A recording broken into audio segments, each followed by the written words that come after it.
The laughter stopped instantly. Freddie Mercury was backstage, relaxed for once, sitting at a small table cluttered with half-empty glasses and crumpled set lists, when the atmosphere in the room suddenly changed. The door opened sharply. Footsteps rushed in, and then came the words, spoken low, urgent, and filled with fear. "Freddie, you need to hide. Now." For a man who had faced screaming crowds, hostile critics, and the pressure of global fame, this was different. This wasn't about ego. This wasn't about performance. This was about danger. In seconds, Freddie Mercury, the most recognizable rock star on the planet, found himself crouched under a table, holding his breath, listening as security whispered instructions that would later haunt everyone involved. What happened that night was never meant to become public, but the fear was real. The threat was closer than anyone imagined, and what Freddie did while hiding in silence would reveal a side of him few ever knew existed. Before this story ends, you'll discover what security told Freddie, why the situation escalated so fast, and how this moment changed the way he saw fame forever. This is one of the most tense and shocking backstage stories of Freddie Mercury's life, and it proves that even legends sometimes have to disappear to survive. Before we begin, make sure to subscribe, like this video, and turn on notifications so you never miss our emotional stories about Freddie Mercury. Freddie Mercury rarely felt unsafe. Backstage chaos was his natural habitat. Cables on the floor, voices overlapping, doors opening and closing without warning. It was loud, unpredictable, alive. He thrived in it. On this particular night, however, there was a strange calm settling in the room, the kind that arrives before something goes terribly wrong. Freddie sat at a small wooden table near the back of the dressing area, a glass resting loosely in his hand. The show had ended minutes earlier. Sweat still clung to his skin, his heartbeat slowly returning to normal. Laughter floated through the room as crew members celebrated another successful night. For once, Freddie allowed himself to relax. Then the door opened, hard. The sound cut through the room like a blade. 2 security guards stepped inside, faces pale, movements sharp and rehearsed. The laughter died instantly. One of them scanned the room quickly before locking eyes with Freddie. He didn't smile. He didn't hesitate. "Freddie," he said quietly, urgency trembling beneath control. "We have a situation." Freddie raised an eyebrow, half amused. "Darling, if this is about autograph hunters, I've already escaped worse." The guard shook his head once. "This isn't that." The second guard leaned closer, lowering his voice to a whisper meant only for Freddie. "There's someone here who shouldn't be." The word sent a chill through the air. Freddie straightened slightly. He had dealt with obsessive fans before. People who mistook admiration for entitlement. Usually, security handled it swiftly, discreetly. "What do you mean?" Freddie asked, his voice calm but alert. The guard swallowed. "We received a warning. A credible one." Credible. That word changed everything. Another guard appeared in the doorway, signaling urgently. The room seemed to shrink. Walls closing in as security began clearing people out with hushed instructions. Freddie stood up instinctively, then stopped when the guard's hand touched his arm. "Please," the guard said softly. "Don't move." Freddie's pulse quickened. This wasn't standard procedure. There was no playful chaos, no exaggerated concern. This was protocol. "What's happening?" Freddie asked. The guard leaned in, his voice barely audible. "There's a man asking for you by name. He's armed, and he's refusing to leave." The world tilted, not dramatically, but dangerously. Freddie felt the room go silent inside his head. The clinking glasses, the distant music, the muffled cheers outside, all faded. Armed. He had faced hatred in headlines, cruelty in rumors, pressure that crushed most men. But this was different. This wasn't psychological. This was physical. Immediate. The guard's next words came quickly. "We need to get you out of sight. Now." Freddie glanced around the room. No exit door close enough. Too many corners. Too many shadows. "There," the guard whispered, nodding toward the table Freddie had just been sitting at. It was heavy, draped with a thick cloth that brushed the floor. Freddie stared at it for a split second. The absurdity struck him.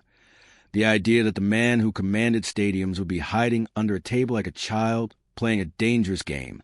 But fear stripped away pride instantly. Freddie nodded once. Without ceremony, without drama, he crouched down.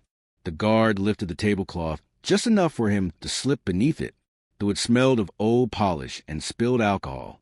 The space was tight, claustrophobic. As the cloth dropped back into place, darkness wrapped around him. Freddie crouched low, knees pulled close to his chest. His heart pounded so loudly he was certain someone could hear it. He forced himself to slow his breathing, pressing one hand against his mouth.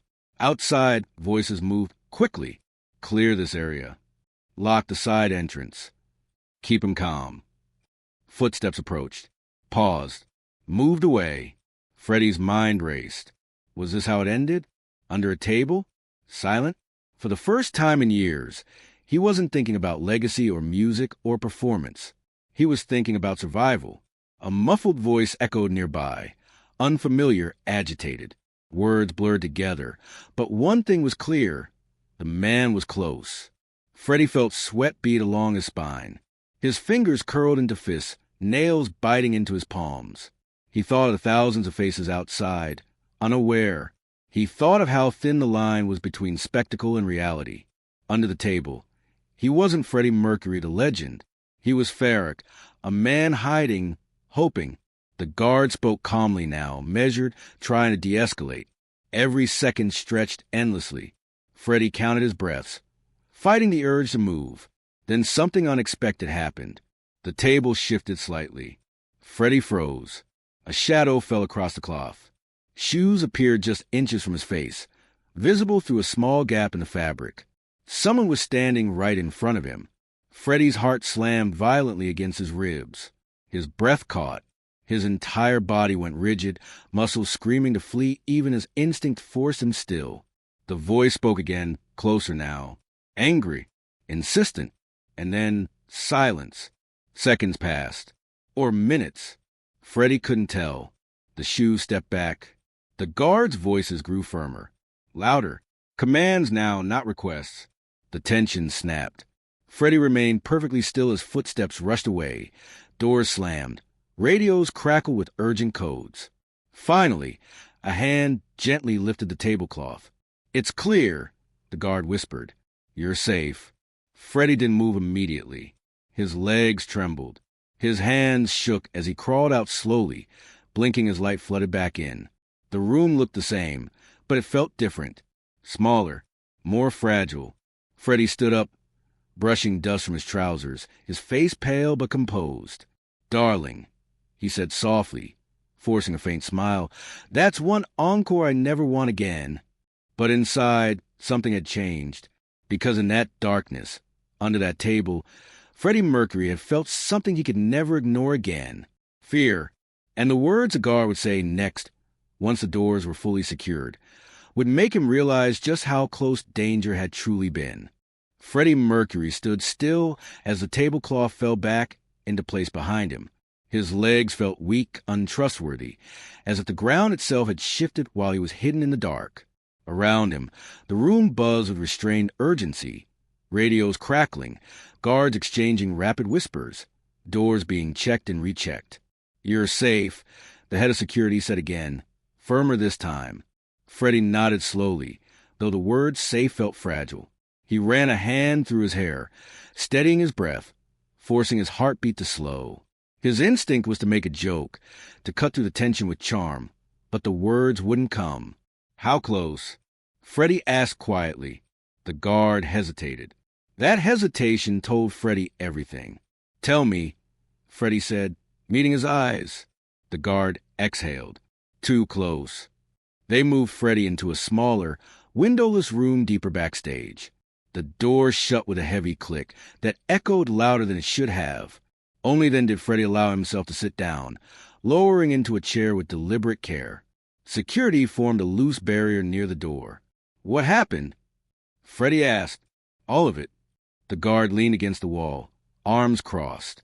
He entered through a service corridor using a stolen staff badge. Claimed he had a message for you. When we questioned him, he became agitated. Freddie closed his eyes briefly. He had heard versions of the story before. Fans who believed obsession was intimacy, but this felt different. He wasn't just a fan, the guard continued. He was angry. Anger. That word lingered. He said you owed him, the guard added quietly. Freddie's jaw tightened. Owed him what? Recognition. Meaning. His words. Freddie looked down at his hands. Hands that had just been clenched in the dark, preparing for something he'd never prepared for before. Was he armed? Freddie asked. The guard nodded. Yes. Silence fell hard. He never made it past the inner checkpoint, the guard continued. But if you hadn't been moved when you were... He stopped himself. If I hadn't been under the table, Freddie finished softly. Yes. Freddie exhaled slowly. A strange calm settled over him. Not relief, but clarity. The thinness of the barrier between public adoration and private danger suddenly felt undeniable. Outside the room, muffled shouting echoed. The intruder was being escorted out, possibly arrested. Freddie didn't ask. What would have happened if he'd seen me? Freddie asked instead. The guard didn't answer immediately. When he did, his voice was low. We don't speculate. That was answer enough.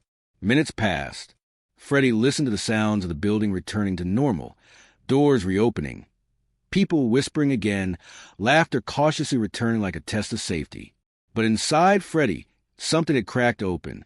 He had spent years believing that fame was armor, that visibility was power, that the more people loved you, the safer you were. Under that table, none of that mattered. He had been invisible, and that invisibility had saved him. Brian may appear at the door moments later, face pale, eyes scanning Freddie urgently. Jesus, Brian said softly. Are you all right? Freddie stood slowly. Physically, Brian pulled him into a brief, tight embrace. No words needed. They told me what happened, Brian murmured. That was close. Freddie nodded. Closer than I ever imagined. Brian hesitated. Do you want to leave? The old Freddie, the performer, the defiant showman, would have said no instantly, would have brushed it off, laughed, demanded a drink. This time he paused. Yes, Freddie said finally. I think I do. As they prepared to leave, Freddie noticed something unexpected. His hands were still shaking. He tucked them into his pockets, embarrassed by the vulnerability, then stopped himself. Why hide it? Outside, the night air felt colder than before. The venue lights glowed behind them, harmless again. Fans still lingered, unaware how narrowly something had been avoided. Freddie glanced back once. A thought surfaced uninvited.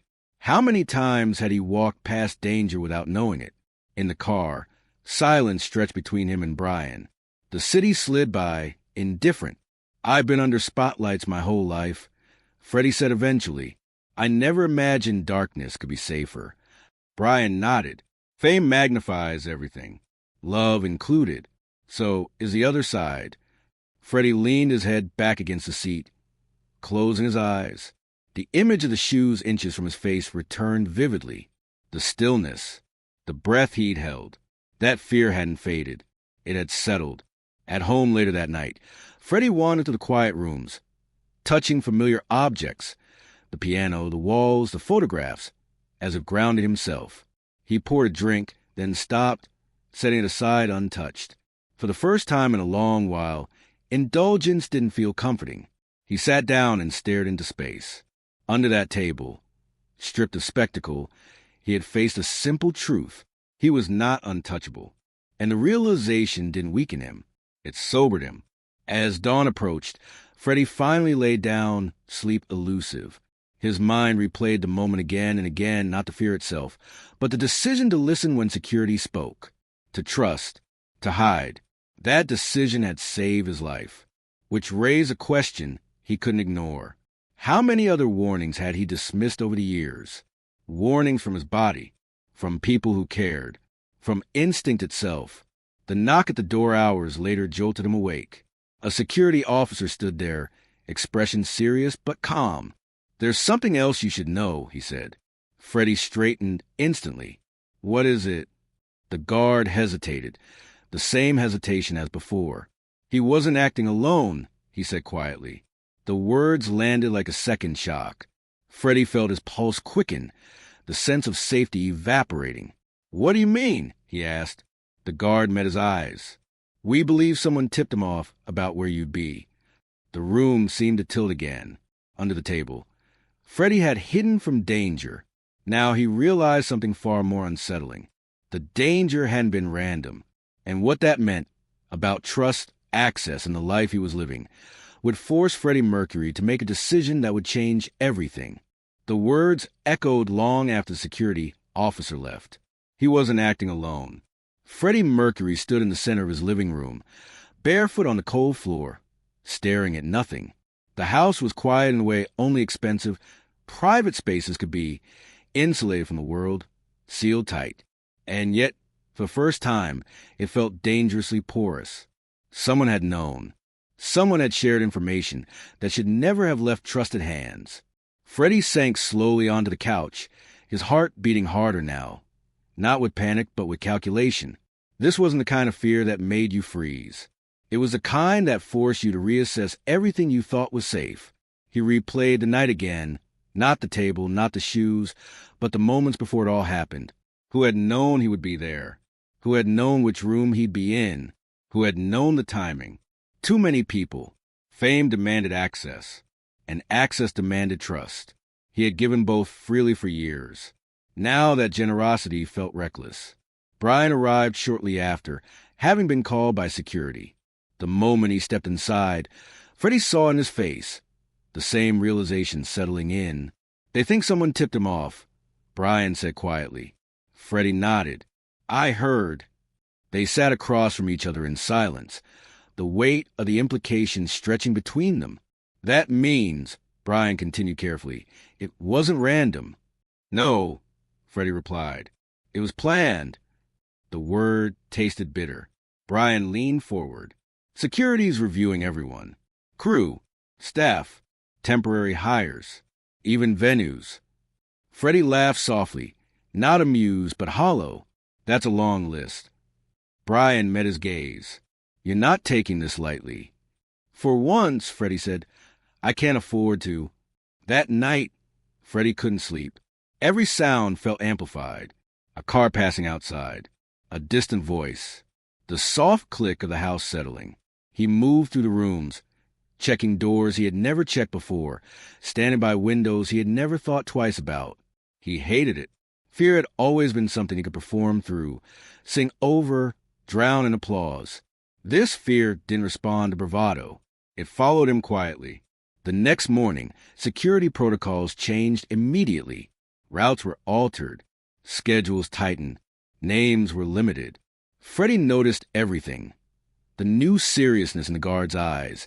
The way conversation stopped when he entered a room. He was being protected. And isolated. During rehearsal later that day, Freddie's voice was sharp, focused, but something underneath had shifted. He no longer moved freely across the space. His eyes tracked exits automatically now. Corners. Shadows. Brian noticed. "You're watching the room," he said. Freddie didn't deny it. "I didn't used to." "No," Brian agreed. "You used to own it."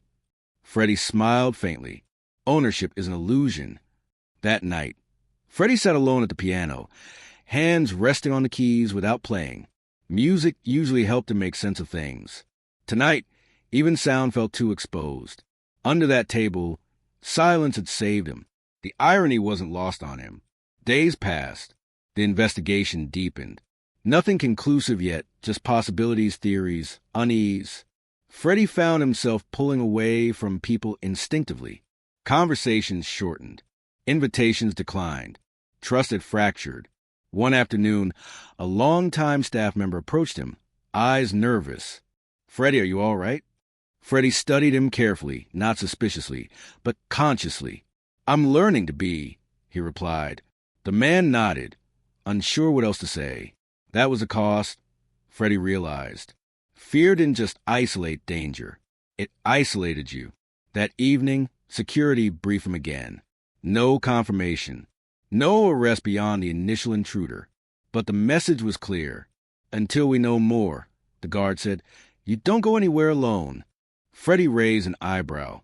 Darling, I've been alone in front of crowds my entire life.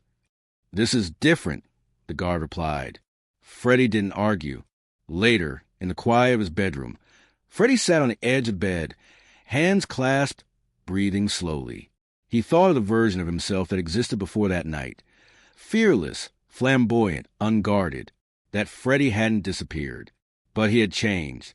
For the first time, Freddie Mercury understood something deeply unsettling. Fame wasn't just exposure. It was vulnerability magnified. He had believed danger lived outside the spotlight, in shadows, in obscurity. But now he saw the truth. Danger could wear a badge, a smile, a backstage pass. The following day, a name surfaced. Not confirmed, not accused, but familiar. Security mentioned it casually, carefully, watching Freddie's reaction. Freddie felt his stomach tighten. It was someone he trusted, someone close, someone who had known his movements without asking. Freddie said nothing, but inside, something hardened. That night, he made a decision.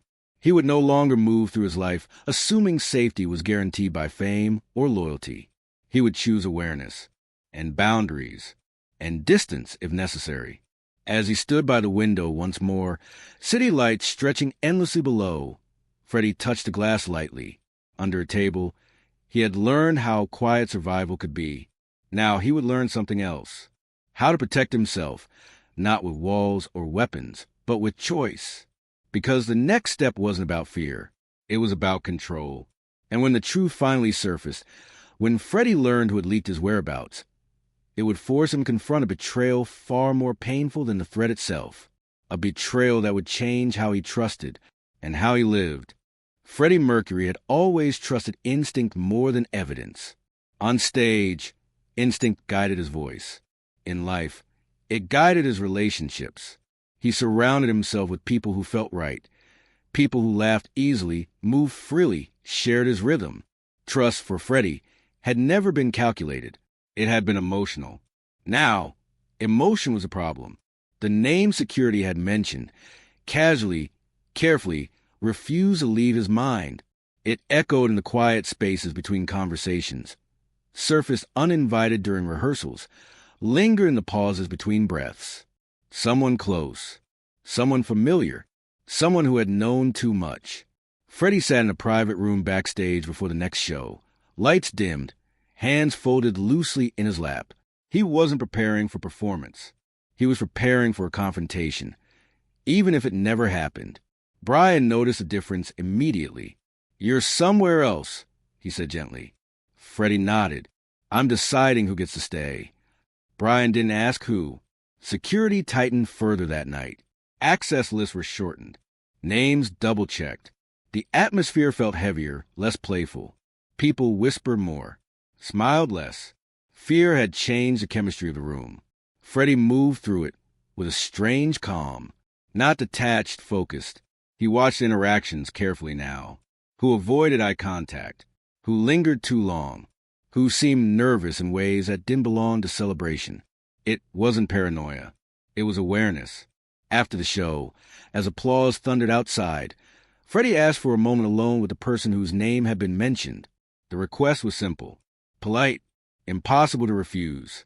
The room they met in was small and undecorated. A single chair, no windows, the hum of distant music bleeding through the walls. The door closed. Freddie leaned casually against the table, crossing his arms, masking the tension beneath elegance. "I heard something interesting," he said calmly. The other person stiffened slightly, just enough. "What kind of something?" they asked. Freddie watched carefully. "Someone knew where I'd be before I arrived." A pause. "That happens all the time," the person replied. Too quickly. Freddie tilted his head. "Not like this." Silence stretched. "I'm not accusing," Freddie said softly. "I'm asking." The person swallowed. "Freddie, you know I'd never." "Then say it," Freddie interrupted. "Say you didn't tell anyone." Another pause. Longer this time. Freddie felt something inside him tighten. Not anger, but grief. The slow realization that trust, once fractured, never returns whole. I mentioned it, the person admitted quietly, in passing. I didn't think. The words barely finished before the weight of them collapsed the room. You mentioned it, Freddie repeated softly. I didn't know he was dangerous, the person rushed to explain. He said he wanted to meet you, that he was harmless. Freddie closed his eyes briefly. Harmless? Under the table, with shoes inches from his face, that word felt obscene. You don't get to decide that for me, Freddie said quietly. His voice wasn't raised. It didn't need to be. I'm sorry, the person whispered. I never meant. I know, Freddie replied. That's what makes it worse. He straightened, suddenly very tired. You didn't mean to put me in danger, Freddie continued. You just didn't think.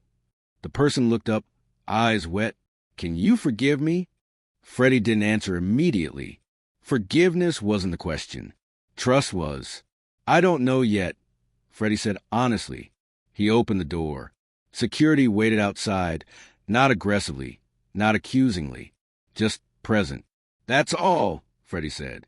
The door closed again behind him, sealing the conversation into memory. Back in his dressing room, Freddie sat alone, staring at his reflection.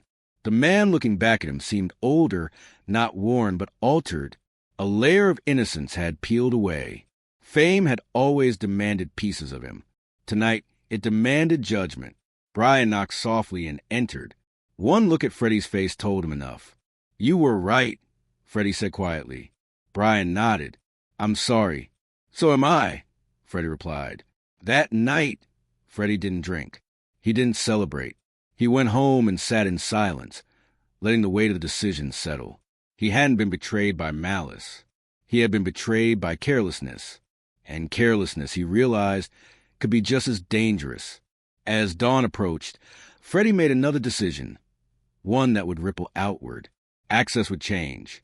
Boundaries would harden. Not walls, rules. He would still love fiercely, but he would choose carefully.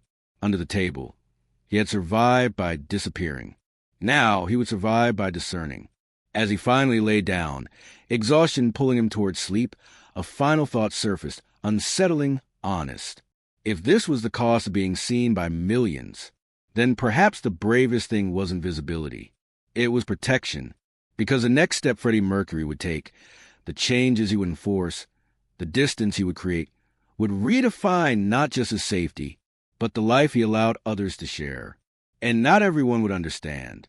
The city woke slowly the morning after confrontation, unaware that something irreversible had taken place in quiet spaces behind fame. Freddie Mercury sat alone at his kitchen table, a cup of untouched tea growing cold in front of him. Sunlight filtered through the curtains, soft and forgiving, as if offering him a second chance to breathe without being watched. The house was still, not empty, but calm. For the first time since hiding under that table, Freddie felt something settle inside him. Not fear, resolve. He replayed the conversation again, not with anger, but with clarity. The hesitation, the confession, the apology that came too late to protect him, but too early to ignore. It wasn't cruelty that had endangered him. It was familiarity without responsibility, and that realization hurt more than the threat itself. Freddie stood and walked through the house slowly, touching objects he loved. The piano, framed photographs, the edges of furniture worn smooth by years of movement. His life had always been open, overflowing, shared freely. Now, he understood the cost of that openness. Later that day, he called a meeting, not dramatic, not confrontational, just necessary. Security, management, a few trusted voices. Freddie didn't raise his voice. He didn't accuse. He simply stated boundaries, calmly, firmly, without apology. Access would be limited. Information would be compartmentalized. Trust would be earned again, not assumed. Some people nodded in understanding. Others looked uncomfortable. Freddie noticed everything. This isn't about fear, he said evenly. It's about respect. For my life. And yours. No one argued. In the days that followed, the change was palpable. Fewer faces backstage. Quieter rooms. Less chaos disguised as affection.